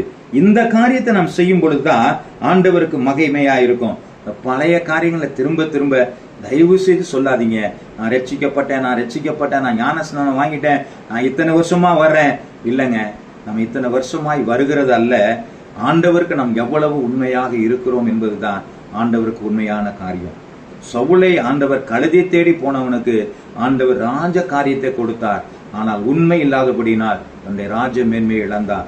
ஆனால் எங்கேயோ ஆடு மேய்ச்சி கொண்டிருந்த ஒரு மனிதனை ஆண்டவருடைய உண்மையை கண்டு அவனை அழைத்து அபிஷேகித்து உயர்த்தி இருக்கிறார் என்று சொன்னார். அவனுடைய உண்மை கர்த்தருக்கு மகிமையாக இருந்தது. அப்ப நம்முடைய வாழ்க்கை பூரணப்பட வேண்டுமானால் நம் ஆண்டவருக்கு உண்மையாக பழைய காரியங்களை விட்டு ஆண்டவருக்கு நாம் உண்மையாக மாற வேண்டும். அதுதான் வெளிப்படுத்தின விசேஷத்துல சொல்லப்பட்டிருக்கிறது. அநியாயம் செய்கிறவன் இன்னும் அநியாயம் செய்யட்டும், அசுத்தமா இருக்கிறவன் இன்னும் அசுத்தமா இருக்கட்டும், நீதி உள்ளவன் இன்னும் நீதி செய்யட்டும், பரிசுத்தம் உள்ளவன் இன்னும் பரிசுத்தமாகட்டும் என்று சொல்லி வெளிப்படுத்தல் விசேஷம் 22:11 சொல்கிறது. அப்ப நம்முடைய வாழ்க்கையில நான் இன்னைக்கு ஒரு காரியத்துல பரிசுத்தமா இருக்கிறேன், நான் நாளைக்கு இன்னும் கொஞ்சம் பரிசுத்தமா இருக்கிறேனா, நான் இன்னும் கொஞ்சம் நாளைக்கு பரிசுத்தமா இருக்கிறேனா, இன்னும் கொஞ்சம் நாளைக்கு பரிசுத்தமா இருக்கிறேனா. பாருங்க, ஒரு சின்ன ஒரு காரியம் வேதம் சொல்கிறது, ஒரு பெண்ணை இச்சையோடு பார்த்தால் அவளோடு கூட விபச்சாரம் செய்தாயிற்று அப்படின்னு சொல்லி வேத வசனம் சொல்லுது. என்னுடைய நினைவுகளே வரக்கூடாதுங்கிறாங்க, என்னுடைய நினைவுல இச்சை வரக்கூடாதுங்கிறாங்க. நமக்கு அப்படி வராம இருக்குதானா? இல்ல, ஏதோ ஒரு காரியத்துல வந்துருது. அப்போ அதை நம்ம மாற்றி இருக்கிறோமா அப்படின்னு சொல்லி பாத்தீங்கன்னா இன்னும் மாற்ற முடியாத நிலை நமக்குள்ளாக இருக்கலாம். அப்ப நம்ம என்ன செய்யணும் சொன்னா, அழுதி நம்ம ஆண்டவரை இன்னும் கொஞ்சம் பரிசுத்தமாக்குங்க, இன்னும் கொஞ்சம் பரிசுத்தமாக்குங்க, இன்னும் கொஞ்சம் பரிசுத்தமாக்குங்க, நம்மளை பூரணப்படுத்தி கொள்கிற அனுபவம். அதனாலதான் ஆண்டவர் சொல்றாரு, பரிசுத்தம் உள்ளவன் இன்னும் பரிசுத்தமாகட்டும், நீதி செய்கிறவன் இன்னும் நீதி செய்யட்டும், அநீதியா இருக்கிறவன் அநீதி செய்யட்டும். அதை பத்தி நமக்கு பிரச்சனை இல்லை. ஆனால் கர்த்தருடைய பிள்ளைகளா இருக்கிற நீங்களும் நானும் பரிசுத்தத்தின் மேல் பரிசுத்தம் அடைகிறவர்களாக, நீதிக்கு மேல் நீதி அடைகிறவர்களாக நாம் வாழும் பொழுதுதான் நம்முடைய வாழ்க்கையில ஒரு பெரிய பிரகாசம் நமக்குள்ளாக உண்டாகும். இதுதான் நமக்குள்ள ஒரு பெரிய மாற்றம் இருக்கும். பழைய காரியங்கள் ஒளிந்து போகணும், நம்முடைய வாசனை வெளிப்படணும், நம்மிடத்துல பூரணராகிறவர்களாக இருக்கணும், நம்ம இன்னும் பரிசுத்தமாய் மாறணும். இப்படிப்பட்ட காரியங்கள் நம் வேதத்திலிருந்து பிறந்த நாம் நம்முடையக்குள்ளாக ஒரு பெரிய மாற்றங்கள் உண்டாகிறவராக இருக்கணும். ஒரு மாற்றமும் இல்லாம வெறும் ஞானஸ்தானம் மட்டும் நம்ம எடுத்துட்டு வந்திருந்தோம்னா ஒரு பிரயோஜனம் இல்லாதவர்களாக இருக்கிறோம். இது உலக பிரகாரமான வெளிப்புறமான ஒரு காரியங்களை மட்டுமே நம்மளை ஆண்டவர்கிட்ட கொண்டு போகாது. பாருங்க, அருமையான ஒரு ஊழியக்காரனுடைய பிள்ளைகள் சில புத்தகத்துல வாசிக்கிறோம். ஒரு பிசாசு பிடித்தவனை பார்த்து அவங்க சொல்றாங்க, பவுல் சொன்ன அந்த நாமத்தினாலே நான் சொல்றேன்னு சொல்லி அவங்க அந்த பிசாசை துரத்தும் பொழுது, அது பவுலையும் அறிவேன் இயேசுவையும் அறிவேன் என்று சொல்லி அவர்களை நிர்வாணப்படுத்தி வெட்கப்படுத்தினதை நம்ம பார்க்கிறோம். நம்முடைய வாழ்க்கையில் அப்படி இல்லைங்க. நான் ஆண்டவரை நான் தெரிந்தெடுத்திருக்கிறேன், நான் யார் என்பதை ஆண்டவருக்கும் தெரியணும், பிசாசுக்கும் தெரியணும். ஆனால் நமக்கு என்ன செய்யறதுன்னு சொன்னா, நமக்கு ஆண்டவரை தெரியுது, நமக்கு ஆண்டவர் நம்மளை தெரியாம இருக்கிறோம்.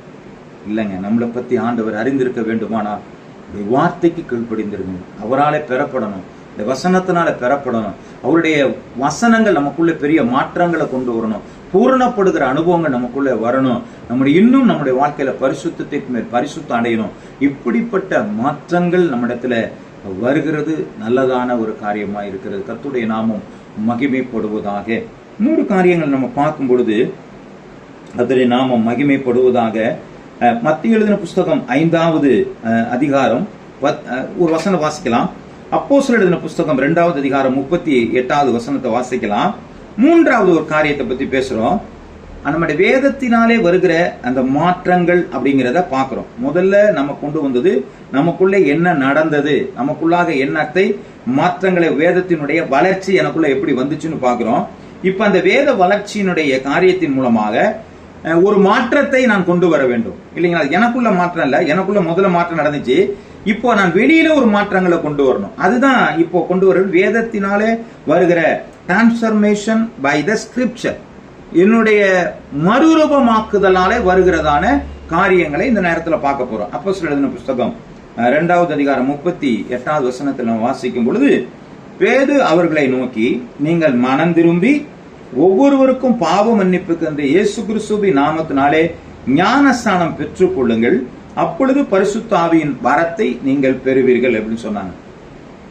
பாருங்க, ஜனங்கள்கிட்ட வசனம் பேசணும்னு அது அவங்களை குத்திருச்சான். அவர் வசனத்தை கேட்டவனுடைய இருதயம் குத்தப்பட்டவர்களாக. அப்ப பாருங்க, அந்த வசனத்தை கேட்கும் பொழுது இருதயம் குத்தப்பட்டுச்சுன்னு சொன்னாங்கன்னா, அந்த வசனத்தை எவ்வளவு ஆழமாக, எவ்வளவு ஆர்வமாக, எவ்வளவு உன்னிப்பாக அவர்கள் கவனித்திருப்பார்கள். இன்னைக்கு நிறைய நம்ம சர்ச்சில் வர்றவங்களை பார்க்கும் பொழுது ஒரு டைரி கூட எடுத்துட்டு வர மாட்டாங்க, அதை குறிப்பு எடுக்க மாட்டாங்க, அப்படியே கேட்டுட்டு போயிட்டா அப்படியே நம்மளுடைய மனதில் ஞாபகம் இருக்கும் அப்படின்னு சொல்லி நினைச்சிருப்பாங்க. அல்லது இன்றைக்கு இன்னைக்கு கொடுத்ததான செய்தி சூப்பரா இருந்துச்சு, நல்லா இருந்துச்சு, இது இப்படியே போய்கிட்டு இருக்கும். ஆனா இது அல்ல. அந்த மனிதர்கள் வசனத்தை கேட்டோன்னே அவங்களுடைய இருதயம் குத்தப்பட்டுச்சாங்க.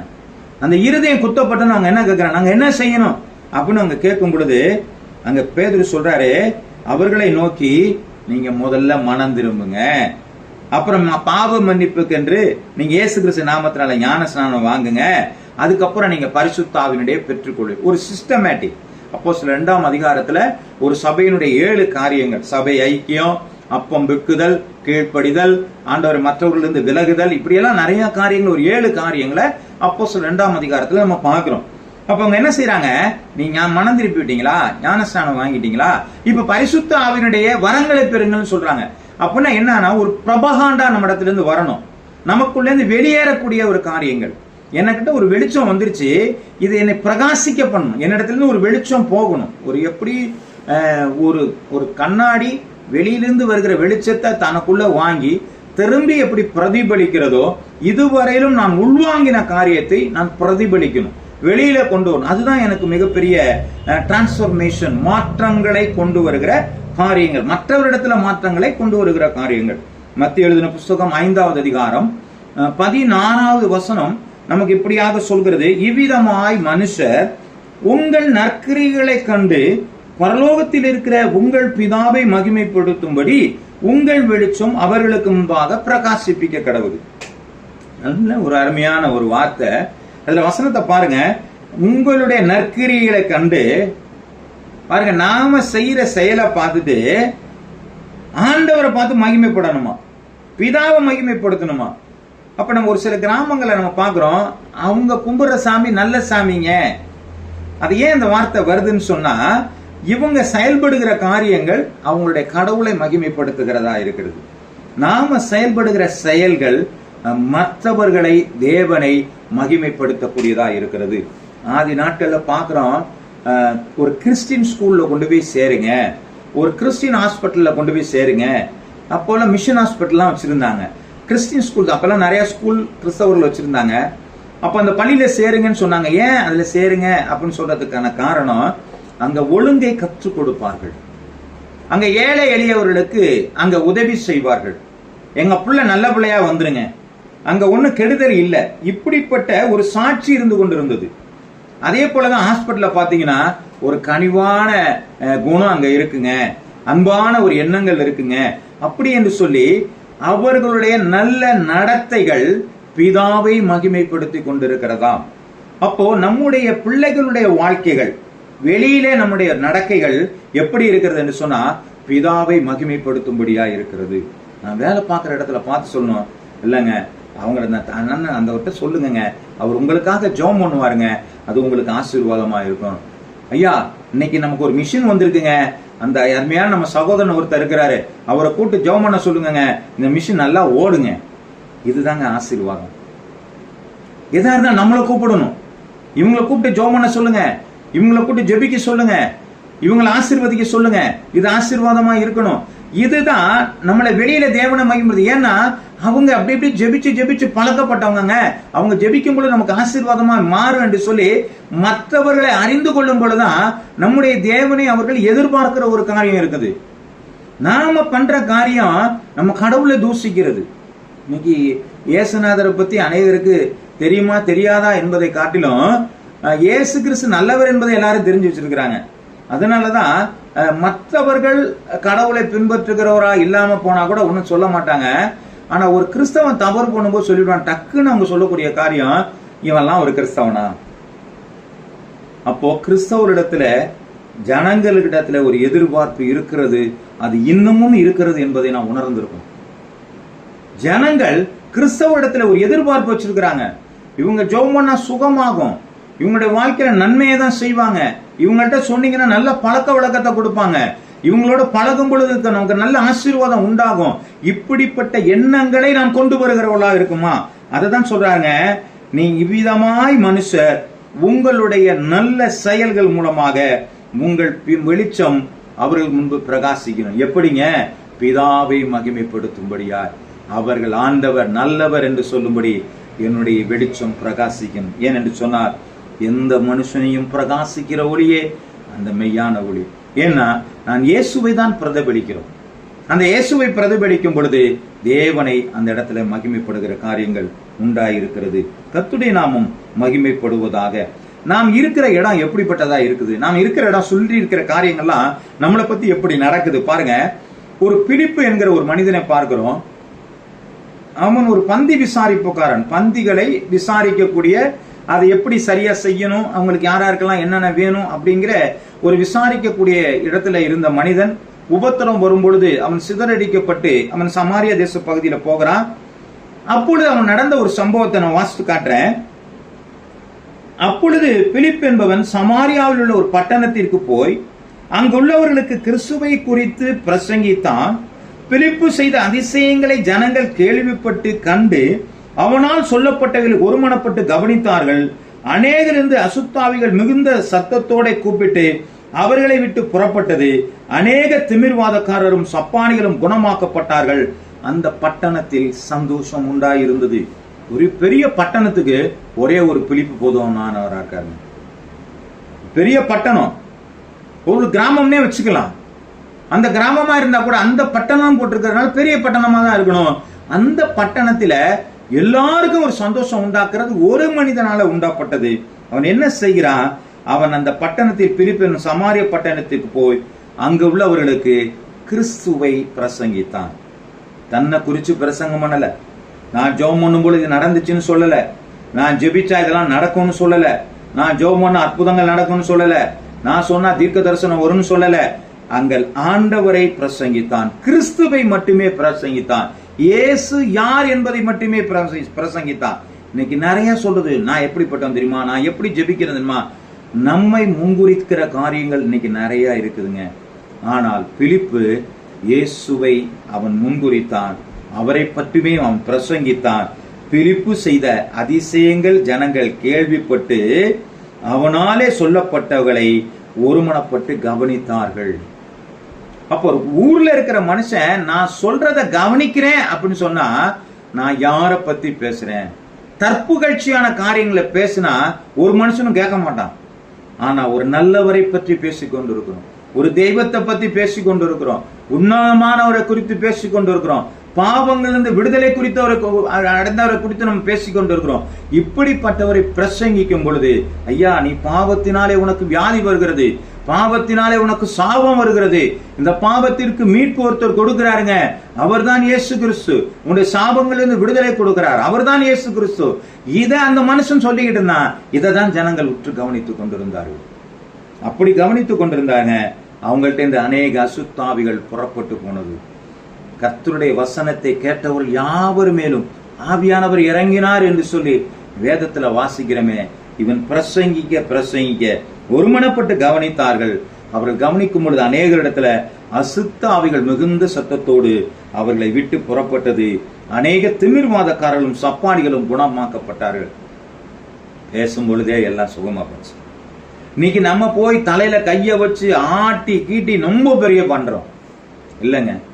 அவர் சொன்ன காரியங்கள் ஆண்டவர் பிரசங்கித்தான், இயேசுவை பிரசங்கித்தான். பிரசிக்கும் பொழுதே வியாதி போனுச்சு, அங்க இருக்கிற திமிர்வாதக்காரன் மாறலாம், அசுத்தாவிகள் ஓடியது, இப்படிப்பட்ட காரியங்கள் நடந்தது. அப்ப சொல்றாங்க, இதனாலே அந்த பட்டணத்தில் சந்தோஷம் உண்டானது. கொஞ்சம் யோசிங்க, நம்ம வீட்டுல சந்தோஷம் இருக்கா? நம்ம இருக்கிறதுனால நம்ம வீட்டுல சந்தோஷம் இருக்கா? நம்ம வீட்டை விட்டு வெளியில போனதுக்கு அப்புறம் சந்தோஷம் இருக்கா? அல்லது நான் வேலை பார்க்குற இடத்துல நான் இருக்கும்போது சந்தோஷம் இருக்கா? அல்ல வெளியில போகணும்னா சந்தோஷம் இருக்கா? இந்த ஊருக்காரங்கள இருக்கும் பொழுது நம்மளோட பழகிற நட்பு வட்டாரத்துல கேட்டு பாருங்க, அப்பா நான் இருக்கும்போது சந்தோஷமா இருக்கீங்களா, அல்லது நான் வெளியில போனப்புறம் சந்தோஷமா இருக்கிறீங்களா? கொஞ்சம் யோசித்து கேட்டு பாருங்க. இதுதாங்க ஆண்டவர் பேசுற ஒரு காரியங்கள். ஆண்டவரே எல்லாருக்கும் பிரயோஜனம் உள்ளவங்க, எல்லாருக்கும் ஒரு சந்தோஷம் கொடுக்கறோம்னு என்னை மாற்றுங்க. இதுதாங்க நம்முடைய அடிப்படையான காரியம். இந்த அடிப்படையான காரியங்கள் நம்ம விட்டுட்டு இன்னைக்கு நம்ம அதுக்கு மேல கட்டணம் கட்டிக்கிட்டே இருக்கிறோம். இந்த அடிப்படை காரியங்கள் நம்ம விட்டுட்டோம். இந்த அடிப்படை காரியங்களை நம்ம விட்டுட்டு பலவீனப்படுத்தினதுனால இன்னைக்கு கட்டுற கட்டடம் சாஞ்சு போகுது. பைசா நகரத்து சாய்ந்த கோபுரம் மாதிரி மாறி போகுது. ஒருவேளை அது இடிஞ்சு போயிருது. நான் இதெல்லாம் பண்றேன் அதெல்லாம் பண்றேன்னு சொல்லி போய் அங்கெல்லாம் நடக்க முடியாம தோல்விகள் அடைந்து சாட்சியற்ற காரியங்கள் நடக்கிறதுக்கான காரணம் அடிப்படையான அஸ்திபாரங்கள் நமக்கு சரியில்லாம இருக்குது. கர்த்தருடைய நாம மகிமைப்படுறது. இந்த அஸ்திபாரங்கள் ஆண்டவருடைய வசனத்தினுடைய அஸ்திபாரங்கள், ஆண்டவர் எனக்குள்ளே கொடுக்கிற மாற்றத்தினுடைய அஸ்திபாரங்கள், என்னாலே வெளிப்படுத்துகிறதான மாற்றங்களுடைய அஸ்திபார காரியங்கள் சரியா இருக்குமானால் நான் எவ்வளவு கட்டினாலும் அது தாங்குங்க. அது அதிகமாக நம்மளை உயர்த்து கொண்டு போகிறதா இருக்கிறது. கர்த்தருடைய நாமம் மகிமைப்படுவதாக. அப்போஸ்தலர் 8ஆம் அதிகாரத்தை பிலிப்பை பத்தி நம்ம பாசணும். இன்னொரு காரியத்தை பாருங்க. அப்போஸ்தலர் 3ஆவது அதிகாரம் 16ஆம் வசனத்தை பார்க்கிறோம். தேவனை எப்படி நாம உயர்த்தப்பட வேண்டுமா? அவருடைய நாமத்தை பற்றும் விசுவாசத்தினாலே, அவருடைய நாமமே நீங்கள் பார்த்து அறிந்திருக்கிற இவனை பலப்படுத்தினது, அவரால் உண்டாக்கின விசுவாசமே உங்கள் எல்லோருக்கும் முன்பாக எந்த சர்வாங்க சுகத்தை அவனுக்கு கொடுத்தது. பேதுரு பேசிட்டு இருக்கிறாரு. அங்க ஒரு முடன் படுத்திருக்கிறான். அவன் பிறவினே சப்பானியா இருக்கிறான். அவன்கிட்ட போய் வெள்ளியும் பொண்ணும் ஏதாவது இருக்கான்னு கேட்கறாங்க. என்கிட்ட வெள்ளியும் இல்லப்பா, பொண்ணும் இல்லப்பா, காசு என்கிட்ட கிடையாது, ஆனா என்ன கிட்ட ஒண்ணு இருக்குது, அதை நான் உனக்கு தர்றேன், அது இயேசுவின் நாமத்துல நீ எழுந்து நட அப்படின்னு சொல்றாரு. இந்த பேதுரு தான் இயேசுவை மறுதலித்தவர். இந்த மேசு தான் மீன் பிடிக்க போனவர். ஆனால் இவருக்குள்ளே உணர்வு வந்து தன்னுடைய அஸ்திபாரத்தை சரியாக மாற்றும் பொழுது இவர் எழும்பி பிரகாசிக்க ஆரம்பிக்கிறார். எனக்குள்ளே இருக்கிற ஒன்றை நான் உனக்கு தருகிறேன், இயேசுவின் நாமத்தினாலே எழுந்து நட என்று சொல்லும் பொழுது ஒரு பெரிய வல்லமை அந்த இடத்திலே புறப்படுகிறது. கர்த்தருடைய நாமம் மகிமைப்படுவதாக. நமக்குள்ளே ஆண்டவர் அநேக ஆற்றல்களை கொடுத்திருக்கிறார். பேதுரு அன்னைக்கு சப்பானியை நடக்க செஞ்சாரே, நாம இன்னைக்கு நடக்க பண்ணுகிறோமா? அட்லீஸ்ட் கையை வச்சு ஜெபிக்கும் பொழுது வியாதி போகுதா, பிசாசு போகுதா என்று சொல்லி யோசித்து பாருங்க. நம்மிடத்திலிருந்து வல்லமைகள் வெளிப்பட வேண்டும். வேத வசனங்கள் நம்மளை என்ன செய்யணுங்க? மாற்றம் கொடுக்கிறதா இருக்கணும். கர்த்தருடைய நாமம் மகிமைப்படுவதாக. அது மாத்திரமல்ல, ஆண்டவர் சொன்ன வசனங்கள் உறுதிப்பட வேண்டும். எனக்குள்ளதான் உறுதிப்படணும். அற்புதங்கள் மேல உறுதிப்படணும். அழகா நம்ம வாசிக்கிறோம். மார்க் 16:20 வாசிக்கிறோம். அவர்கள் புறப்பட்டு போய் எங்கும் பிரசங்கம் பண்ணினார்கள். கர்த்தர் அவருடைய கூட கிரியைகளை நடப்பித்து அவர்களாலே நடந்த அடையாளங்களினாலே வசனத்தை உறுதிப்படுத்தினார்கள். ஆமேன் என்று சொல்லி வசனம் சொல்கிறது. அப்ப இந்த ஜனங்கள்லாம் சொன்னாங்க, விசுவாசிகளா நடக்கும் அடையாளங்களாவன வியாதியஸ் மேல் கை வைப்பீர்கள் அப்பொழுது சுகமாகலாம் சொல்லிட்டு இந்த வார்த்தை கேட்டோன்னு அவங்க போயிட்டாங்க. எல்லாரும் போய் என்ன பண்ணாங்க? பிரசங்கம் பண்ண ஆரம்பிச்சுட்டாங்க. அப்போ இவங்க ஆண்டவருடைய வசனத்தை கேட்டு அந்த வசனத்துக்கு கீழ்ப்படிந்து அவர்கள் நடந்து போறாங்க. இப்ப ஆண்டவர் அவருடைய வேலையை பார்க்கிறாரு. என்ன சொல்றாராம்? கர்த்தர் அவர்களோட கூட கிரியைகளை நடப்பித்து அவர்களாலே நடந்த அடையாளங்களினாலே வசனத்தை உறுதிப்படுத்தினார். அப்பனா என்னங்க? இவங்க பிரசங்கம் பண்ணது பூரா வசனத்தை தான் பிரசங்கம் பண்ணினார்கள். தேவன் சொன்ன வார்த்தையை மட்டும்தான் பிரசங்கம் பண்ணினாங்க. இன்னைக்கு நிறைய காரியங்களை பிரசங்கம் பண்றாங்க இல்லைங்களா? ஆனா தன்னுடைய அனுபவங்களை இன்னைக்கு உபதேசங்களா கொண்டு போறாங்க.